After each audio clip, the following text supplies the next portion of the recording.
ya. Ketemu lagi dengan Ibu Risa dalam pelajaran Bahasa Indonesia. Apakah kalian sudah siap memulai pelajaran pada pagi hari ini? Ya, alhamdulillah baik. Agar kita semua diberi kemudahan dalam menyerap ilmu pelajaran dan ilmu yang kita pelajari berkah, alangkah baiknya kita membaca doa bersama dulu anak-anak. Baca doa dalam hati, mulai. Baca doa selesai. Baik anak-anak, apakah kalian sudah menyiapkan buku pelajarannya? Buku pelajaran Bahasa Indonesia, kita masih belajar di bab 1 ya anak-anak.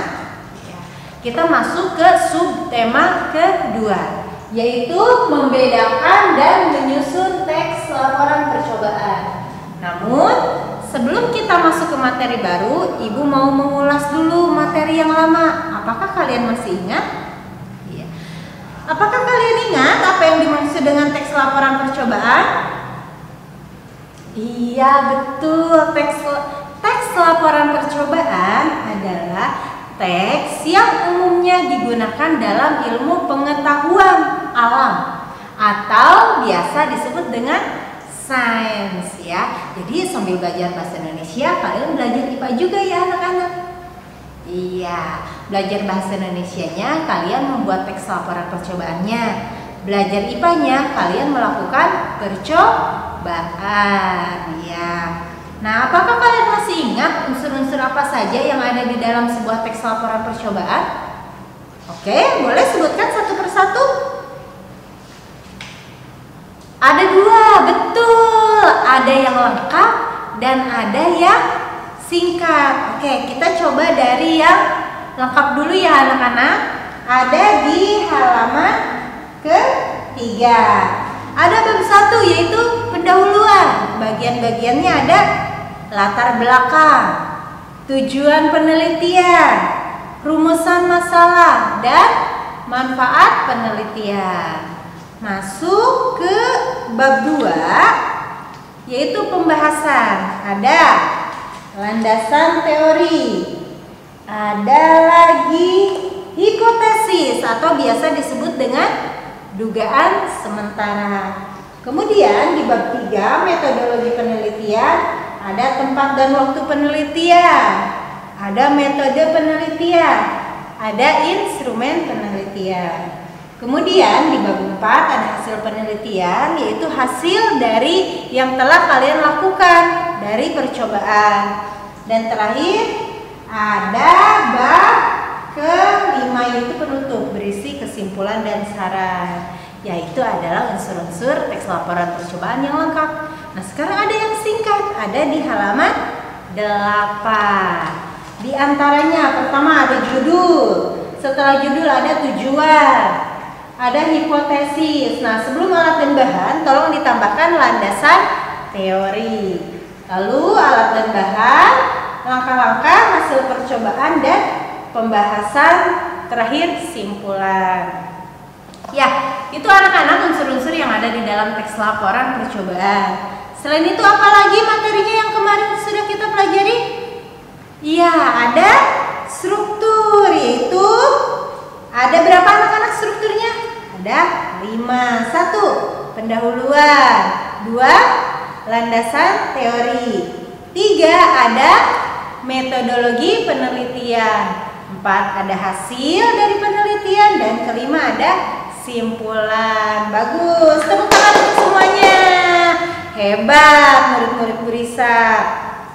Baik anak-anak, kita akan masuk ke materi selanjutnya, yaitu membedakan dan menyusun teks laporan percobaan. Namun sebelum Bu Risa menjelaskan materi tersebut, simak dulu yuk Bu Risa buat sebuah percobaan. Oke, siap? 1, 2, 3. Silakan tonton. Assalamualaikum anak-anak. Hari ini Bu Risa akan membuat sebuah percobaan susu pelangi. Pertama-tama kita tuangkan susu cair, kemudian kita beri pewarna makanan. Warna hijau, warna kuning tua, satu tetes lagi warna hijau. lalu siapkan kapas, celupkan ke sabun cair, burisah pakai sunlight. Kalau sudah, kita tuangkan ke susu yang sudah diberi warna tadi. Lihat reaksinya.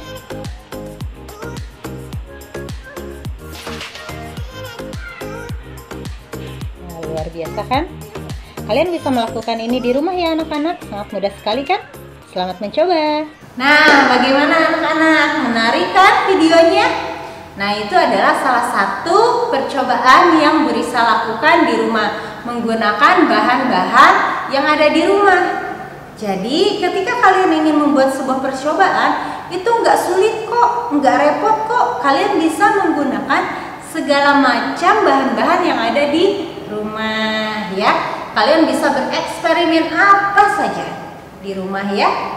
Oke anak-anak, sekarang kita masuk ke materi. Ayo, siapa yang tahu apa perbedaan teks laporan percobaan dan teks eksposisi? Tunjuk tangan. Oke, bagus. Ya, teks eksposisi itu tujuannya untuk menginformasikan sesuatu hal. Ya, Ibu ulang. Teks eksposisi bertujuan menginformasikan suatu hal atau pokok pikiran untuk memperluas pengetahuan pembaca. Nah, sedangkan teks laporan percobaan adalah teks yang mencatat atau menguraikan suatu percobaan. Jadi itu ya perbedaan antara teks eksposisi dan teks laporan percobaan ya. Nah, sekarang kalian harus belajar membuat teks laporan percobaan. Jadi, ketika kalian ingin membuat sebuah teks laporan percobaan, kalian tentukan dulu apa yang akan kalian lakukan. Percobaan apa yang akan kalian buat. Nah, jika sudah ada, berarti kalian catat. Tentukan judulnya. Misalnya kalian mau membuat gunung meletus. Oke. Ketika kalian sudah menentukan judul, kalian mau membuat gunung meletus, selanjutnya kalian harus menentukan tujuannya. Apa sih tujuan dari kalian membuat gunung meletus? Kalian tulis tujuannya. Setelah kalian menulis tujuan, tulis hipotesis. Nah, hipotesis masih ingat? Betul, hipotesis adalah dugaan sementara. Jadi, kalian menerka-nerka saja apakah percobaan yang kalian lakukan itu akan berhasil atau tidak. Misalnya akan berhasil, berarti tuliskan dengan kalimat kalian sendiri. Selanjutnya, buat landasan teorinya ya. Berarti teori-teori yang berkaitan dengan gunung meletus ya.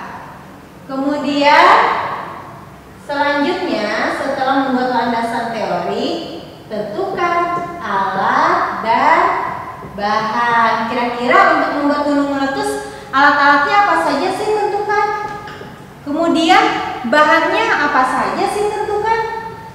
Nah, jika semuanya sudah, berlanjut ke langkah-langkah. Nah, berarti di sini kalian tuliskan bagaimana cara membuat gunung meletus ya, sampai nanti hasilnya terjadi. Nah, jika sudah sampai langkah-langkah, berarti kalian siap membuat laporan, siap membuat sebuah percobaan. Nah, kemudian kalian lakukan. Jika percobaannya sudah selesai dilakukan, baru kalian menuliskan hasil percobaan. Nah, kalian tuliskan di sini percobaannya berhasil atau tidak. Apa yang terjadi? Tuliskan secara detail. Jika sudah, kalian buat simpulan. Jadi hasil kesimpulannya bagaimana? Ya, percobaannya berhasil tidak? Mengapa bisa berhasil? Mengapa tidak berhasil? Rangkum secara keseluruhan. Tuliskan di simpulan. Nah, jika semua ini sudah selesai, kalian tinggal lanjutkan.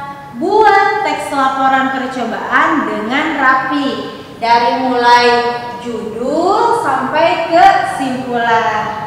Buat sesuai dengan contoh yang ada di buku, ya. Oke, paham? Mudah kan cara membuat teks laporan percobaan? Ya. Jadi kalian siapkan dulu apa yang akan kalian buat. Seperti itu anak-anak. Ya. Baik anak-anak, itu adalah materi dalam menyusun teks laporan percobaan. Silakan kalian membuat percobaan apapun di rumah, ya. Boleh berbahan dasar apapun, boleh berbahan dasar soda, cuka, air, minyak, bebas, ya. Kalian boleh membuat eksperimen apapun di rumah. Buat yang mudah, menarik, sederhana, ya. Nah, jika kalian sudah melakukan percobaan, jangan lupa nanti dibuat teks laporan percobaannya. Untuk tugas yang akan saya berikan, kalian bisa cek di Google Classroom. Baik anak-anak, terima kasih sudah mengikuti pelajaran pada hari ini dengan baik. Tetap semangat belajar di rumah. Semoga kalian selalu diberi kesehatan oleh Allah Subhanahu wa Ta'ala dan selalu dalam lindungannya. Semoga selama menuntut ilmu, walaupun di rumah, kalian bisa menyerapnya dengan baik dan ilmu yang kalian tuntut itu berkah untuk kehidupan kalian. Terima kasih anak-anak. Wassalamualaikum warahmatullahi wabarakatuh. Bye.